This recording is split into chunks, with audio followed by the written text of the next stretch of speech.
చెప్పింది ఎవరికి?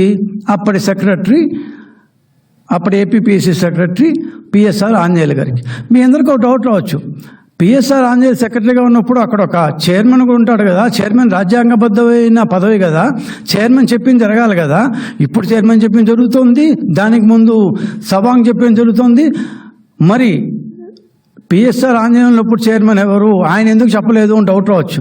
ఖచ్చితంగా వస్తుంది. ఆయన పేరు ప్రొఫెసర్ ఉదయ్ భాస్కర్. పాపం కాకినాడ జేఎన్టీయూలో ఆయన చాలా ప్రముఖమైన ప్రొఫెసర్.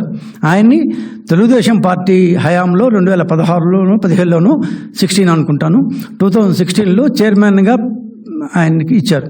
4 సంవత్సరాల పాటు చాలా బాగా జరిగింది. ఎప్పుడైతే 3 సంవత్సరాలు జరిగిన తర్వాత ఈ గవర్నమెంట్ వచ్చిన తర్వాత ఆయన రూముకు తాళం వేశారు.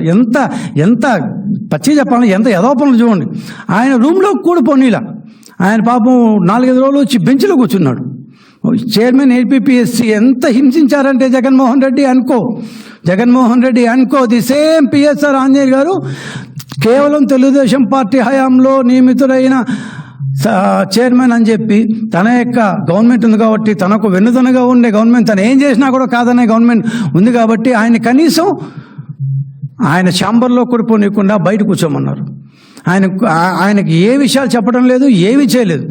ఇట్లా తన ఇష్టం వచ్చినట్టు చేస్తున్న పిఎస్ఆర్ ఆంజనేయులు గారు కోర్టు రెండోసారి ఫిజికల్గా నువ్వు వాల్యుయేషన్ చెయ్యి అని చెప్పిన తర్వాత కూడా కోర్టుకి ఏ మాత్రం ఆంధ్రప్రదేశ్ హైకోర్టు ఉంటే తూపో అన్నట్టుగా తీసి పక్కన పారేసి ఆయన మీద కేసులు ఊరుకోబెట్టలేదు. తూపో అని పక్కన పెట్టేసి ఆ ఎవాల్యుయేషన్ని విజయవాడ గుంటూరు మధ్యలో ఉన్న హాయ్లాండ్ అనే ఒక రిసార్ట్కి మార్చాడు. మధ్యలో గ్రూప్ 1 ఫస్ట్ టైం ఏమో డిజిటల్ ఎవాల్యుయేషన్ ఎవరిళ్ళకు వాళ్ళకి పంపించారు పేపర్లని.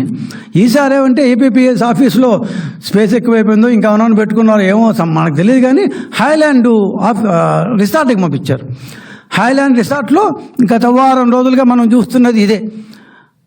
మహిళలు కొంతమంది దిద్దారు. వాళ్ళు ఎవరంటే డ్రైవర్ల భార్యలు, వెల్డర్లు, చంటి బిడ్డలను చంకలు వేసుకొచ్చిన మహిళలు. వీళ్ళెవరిని ఏం తప్పట్లేట్లేదు. వాళ్ళకేదో పాపం 4 డబ్బులు ఇచ్చేవాడు కాబట్టి వచ్చారు, వాళ్ళకేం తెలుసు. సో ఈ పేపర్లు దిద్దాలంటే ఒక ప్రొఫెసర్ స్థాయి, మినిమం ఒక ప్రొఫెసర్ స్థాయి ఉండాలి అని వాళ్ళ రూల్స్లో ఉంది. ఆయన మోనార్క్ కదా, ఆయన రూల్స్ అండ్ రెగ్యులేషన్స్ని అని పక్కన పెట్టేసి అక్కడ దిద్దిచ్చారు. సరే, మళ్ళా పాపం అభ్యర్థులు కోర్టుకెళ్ళారు. అట్లా కాదు, ఇక్కడ ఆయన అక్కడ దిద్దిచ్చాడు, ఇది ఏపీపీఎస్సీ ఆఫీస్లో చేయించాలి కదా అని చాలా అలవోగ్గా అబద్ధం చెప్పించారు. మేము అసలు అక్కడ దిద్దించలేదు అన్నాడు. కోర్టుకి ఈ అభ్యర్థులు అక్కడ ఎంతెంతమంది సెక్యూరిటీ ఉన్నారు, వాళ్ళ బిల్స్ ఏంటి, వాళ్ళ